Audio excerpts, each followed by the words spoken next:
Have you got I mean, all the plans already? it is this process is ongoing. It is across the board in the Secretariat, and including in the Secretary General's own office. I think his own office is not exempt from it. I spoke to Guy Ryder yesterday, and we hope to have him and other senior colleagues come and brief you in person. In the spokesperson's office, also included I think in the job cut? there is no. It is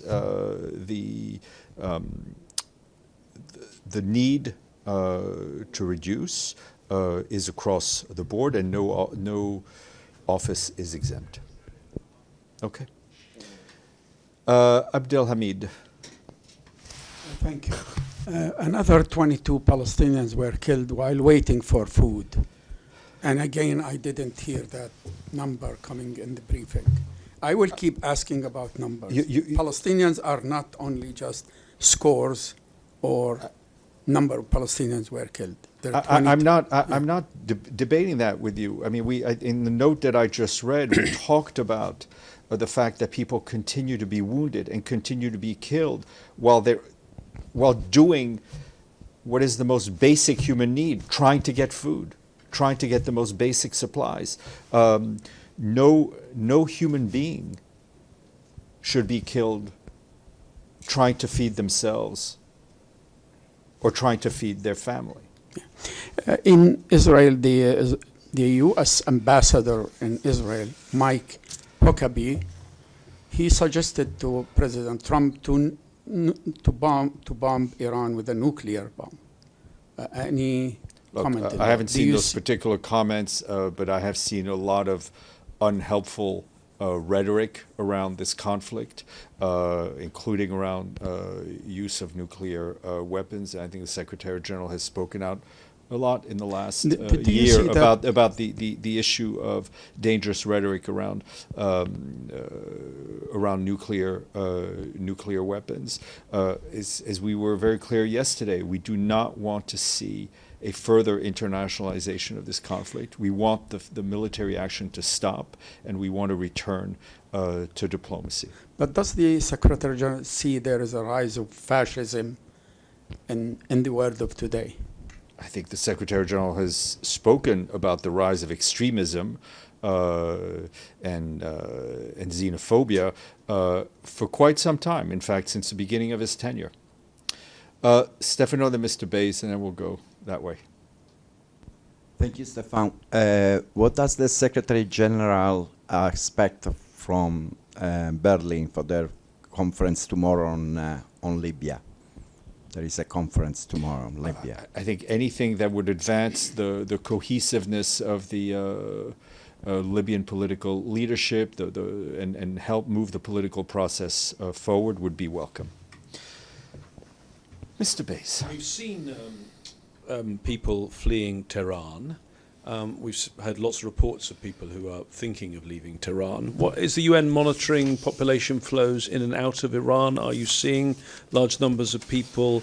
And what are you preparing? I mean, particularly, of the country, of the neighbouring countries. I mean, the UN has a large footprint in Afghanistan, Pakistan, and Iraq. Are you making preparations? I mean, there are contingency plans being updated all the time. We're obviously concerned beyond the military action we're seeing on the regional impact that this conflict would have. It can have, and including on mass movements of people into countries that some of them are better equipped than others in terms of receiving a large number of people. And do you have any figures of people? I do not. I mean, for example, Afghans returning to Afghanistan. I don't. We can try to get some of those. Okay, and one final one from me.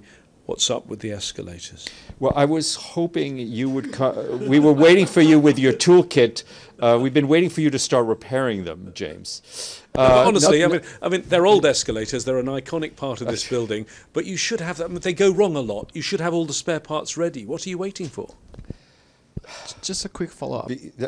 I will not entertain a follow-up on an escalator question. No, I'll come back to you. Volodymyr, please take me someplace else. Thank you, Stéphane. According to a report by Japan's NHK, North Korea, a military ally of Russia, may deploy up to 20,000 workers to a drone factory in Yelabuga, Russia, to help boost Russian drone production. The goal appears to be to train North Koreans in manufacturing and operating drones. What would you say? We don't have any independent verification of that report, but I think, whether it's the conflict you're speaking about or any other, further internationalizing any conflict, I think, takes us away from the end of that conflict. Yep. Thanks so much, Steph. On tomorrow's meeting on Iran at the Security Council, who will brief the Council? I expect the Secretary General to give opening remarks, and Rosemary DiCarlo will likely also brief. Evelyn, and then Yvonne. Thank you. I'm not sure if I missed something along the months on South Sudan. When you mentioned it with Kohler and so forth, has the United States put more migrants there? I don't think one is linked to the other. I don't. No, I don't know. That I can't answer. I don't know. Right, and also it's Juneteenth here, which stands for freedom, the symbol for freedom, even if not always the reality. Yvonne. Thank you. It's just about the escalators. No, I'm joking. The Irish gift of humor. So my question is, does the Secretary General look at the events going on in the Middle East and Israel's bombing of Iran's nuclear facilities and think that this could, do actions like this encourage countries, in his view, to acquire their own nuclear deterrent? I think it's a very valid question. What we want to see is a reinforcement of the Nuclear Non-Proliferation Treaty, not a weakening of it. We want to see fewer nuclear weapons, but what we want to see in any conflict is the full respect for international law, the full respect from the Charter, and we're seeing that being gnawed at by so many countries around the world. Deji, please. Not escalator. A follow-up of James' first question. Did UN itself have any contingency plans in both Israel and Iran to evacuate your people? Yes, and we're dealing with that. We're ensuring that our staff is safe. The process started, or we are. It's ongoing. Stefano and then Edie. Thank you, Stefan.